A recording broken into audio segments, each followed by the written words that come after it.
So we're loading in Nathanius. This could be a can ToD make it 2-0. That'd be really good for him. ToD, I know he's, as much as he's loving casting and everything else like that, he wants to prove a point that he is at the top tier, or one of the very top tiers of being able to cast, and without doubt, he is showing that today. That play in that game one, absolutely brilliant. I hope he keeps up that kind of aggressive harassment, drop heavy style, but we're loaded into the map, so let's introduce these two players. Spawning in the bottom left position, we've got the blue Protoss player, currently 1-0 up. It's ToD. And his opponent spawning in the top left, we have got the Zerg. Desperate to take this to game number 3, staying in this bracket phase, not dropping down into the challenger group phases. It's Slivko. And ToD already shaking things up a little bit. He's going to be putting his first pylon on the low ground in his natural expansion. So it does look like he wants to go for a more standard forge-based expand to kick this off. Of course, he's going to be able to scout out Slivko very quickly. And Slivko, he's droning up, no crazy fast spawning pool or anything of that sort. His first Overlord will be able to find ToD's pylon. So I think we're going to head into a little bit more of a normal opening here. As far as PvZ goes, possibly giving Slivko that bit of a macro opening he wanted and not having to go for the fast defensive gas.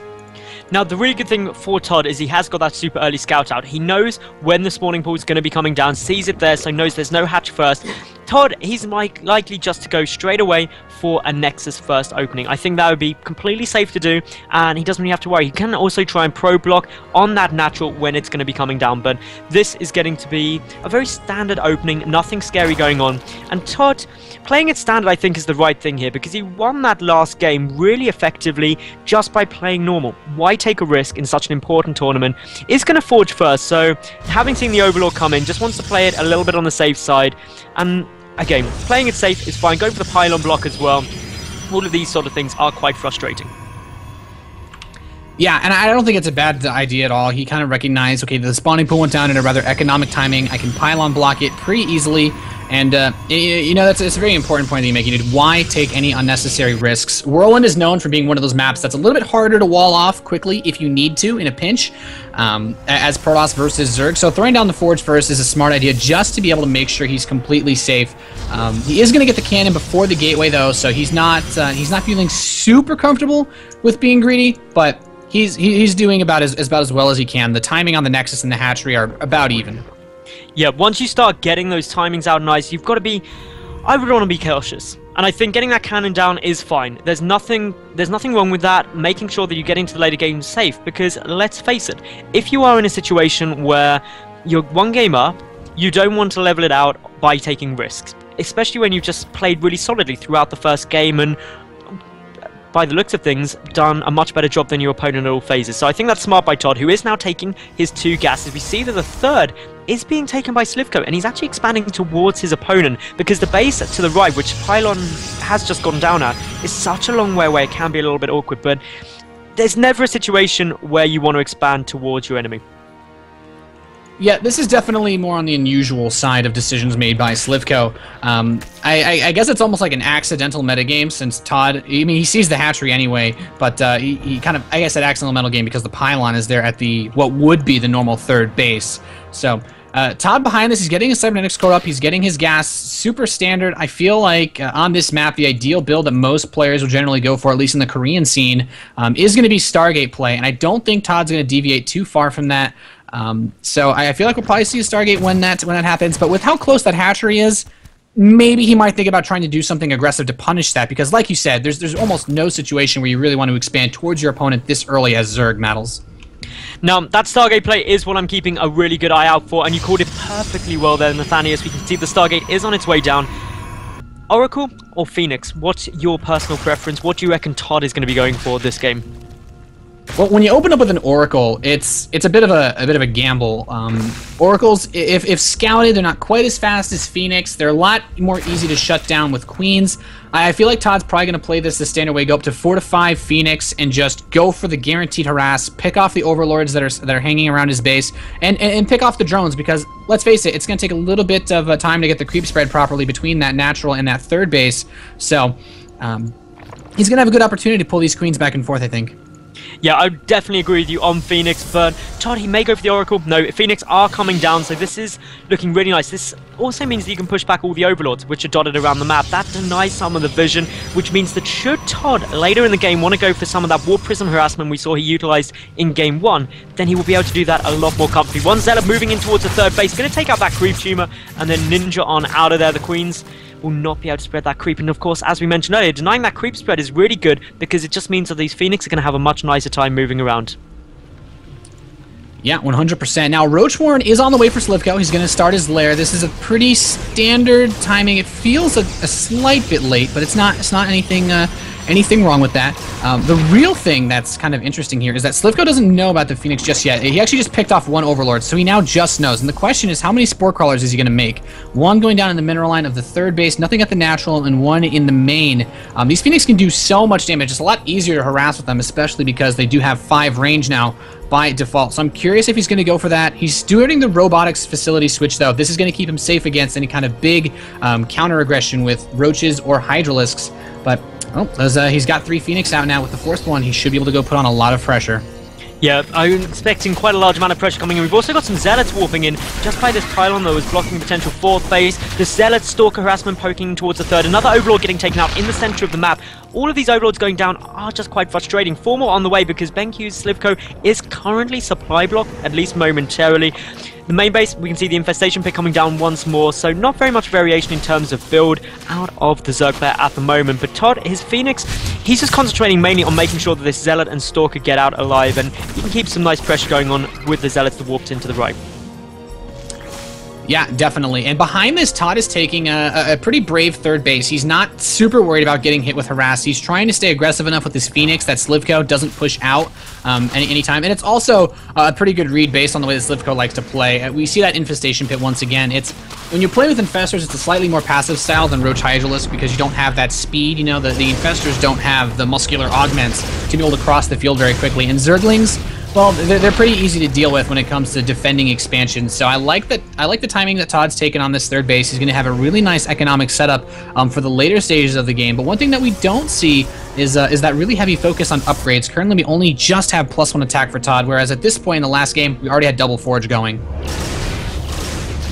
Said that though, Slivko, he doesn't have a single evolution chamber. His first 2 are now just completing. So once more, he's going to be slightly behind in terms of the upgrades, which will benefit ToD, even though he's not putting a large emphasis on them himself. The Phoenix still just running around. In terms of damage done, not too much with these Phoenix. He's just trying to pick off units as they come across the map, grabbing a couple of roaches here and there. Anything you can get for free is going to be very beneficial for you. 2 cannons, 3 cannons, 4 cannons completing at this third base. And now these Phoenix just still going to push this back. Slivko doesn't have enough to try and push in here.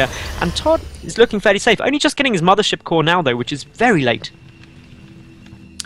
Yeah, it's a bit of an interesting decision on the part of ToD, and I think something that's also interesting is he's going for this Twilight Council before he gets a Robotics Bay. He's feeling pretty secure that Slivko isn't going to go for any kind of Roach Hydralisk timing. He's basically kind of acknowledged that the Roaches are purely for defensive purposes. That very light harass they tried to bring earlier isn't going to be a sign of any commitment, and he's actually right. I mean, we have the Hive on the way, we have the Spire as well, so he's going to go straight for what seems to be that Broodlord Infestor combination again, and I think, well, with these Phoenix scouting it out already, I feel like it's going to be just as simple for ToD to counter as the last game. He's not going to invest in the Colossi at all, it seems.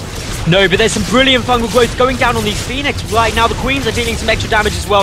If Slivko is able to take these out, he's going to be really happy about that. And there we go. He's getting a nice little bit of damage done. All but one of the Phoenix do die. This is exactly what Slivko wanted. If you shut that down, you can feel a lot more confident starting to move out. We can also see here that in terms of the worker count, ToD is at 64 probes to 91 drones. Slivko has gone into macro mode like mad, and with this Spire, with this Hive all finishing up, with the 1-1 upgrades nearly completed as well, he's going to be ready to start that Greater Spire instantly, and then he's just going to keep going and trying to get into that late game composition that he feels quite happy.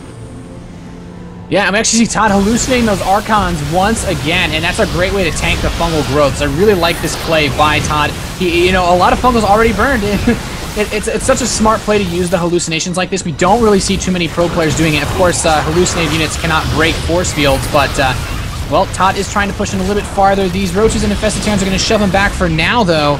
And well, the Greater Spire is on the way, so ToD needs to make his mind up now. Is he going to fully commit to this push, or is he going to go for a Stargate switch? He still only has the one Stargate, no fleet beacon, so to speak of. So this is where things can get a little bit dicey if ToD doesn't really commit to something right now. Yeah, he's got to come in and do some damage, otherwise he's going to need those Tempests once a good number of Broodlords come out. The Greater Spire is still 50 seconds away from completion though, Nathanius, but ToD, he's sitting on 3 bases still to the 4 bases of Slivko. Slivko's getting the 2-2 upgrades, currently ToD at 1-1 with 2-2 coming down, but a nice little attack angle here, and ToD, he's actually got a much larger line there, but a better concave for Slivko, but there's just so many Immortals in this composition. The Stalker's dealing some nice damage, the Force Field's being utilized very effectively, the Mothership Core staying up, but it is out of energy after using those Time Warps, and with no energy on the Infestors, Slivko's going to be forced to pull back, but the Spine Crawlers are an added layer of defense. Yeah, a good amount of damage being done in here by ToD. I'm still slightly curious about his follow-up for this. The Infested Terrans are coming in. He's managed to do a lot of damage. He burned through a lot of Infestors, but he didn't really hinder the economy all that much. The 4th base got up with no problem at all for Slivko, and this is something that Slivko had a lot of difficulty with in the previous game, was getting that 4th, so this could help benefit him a lot. The Greater Spire is done. We have Corruptors on the way. Now, if ToD can force out enough Roaches to keep that bank from going up for Broodlords, that would be ideal, but he's already starting to bank quite a bit of gas, and ToD, he needs to... I'm not sure he's going to be able to do the amount of damage he needs to here to stop the Broodlords from coming out. He's got to try and stop them though, because if he doesn't have that much of a follow-up for this. He's committing a lot to this aggression. As you mentioned previously, he does have the 1 Stargate, but no fleet beacon still. If those Broodlords come out, which we can see 5 are now morphing, he's going to be starting to run into a lot of problems. He does have 24 Stalkers down, but they don't even have Blink. Yeah, it makes it so difficult to micro these, and the Roaches are getting a pretty solid positioning. There's still 2 Immortals here adding in a lot of DPS, but ToD is having a hard time getting his supply up, and it's really hurting him. He's lost 1 of the Immortals now. He still has a good number of units here, but there's Broodlords on the way. We even have a Swarm Host coming out for Slivko, and I mean, as far as the transition goes, ToD has 2-2 completing, but like you said, no additional Stargates, no Fleet Beacon, and now there's Broodlords on the field. And the Broodlords are going to start making their way over. 1 already raining down the Broodlings. Fungal growths are going to subside now as all of the Infestors have been taken out. There are 6 more on the map, but they're all pulled very far back. For the moment, ToD is in full retreat. The Broodlords pressing forward. 1 Immortal getting slightly caught out of position here and will take a lot of fire and will probably die as well. There's a single Swarm Host there as well, spawning some Locusts moving across, but ToD is not looking in a good position here. And there goes the GG. And Slivko levels out this series 1-1.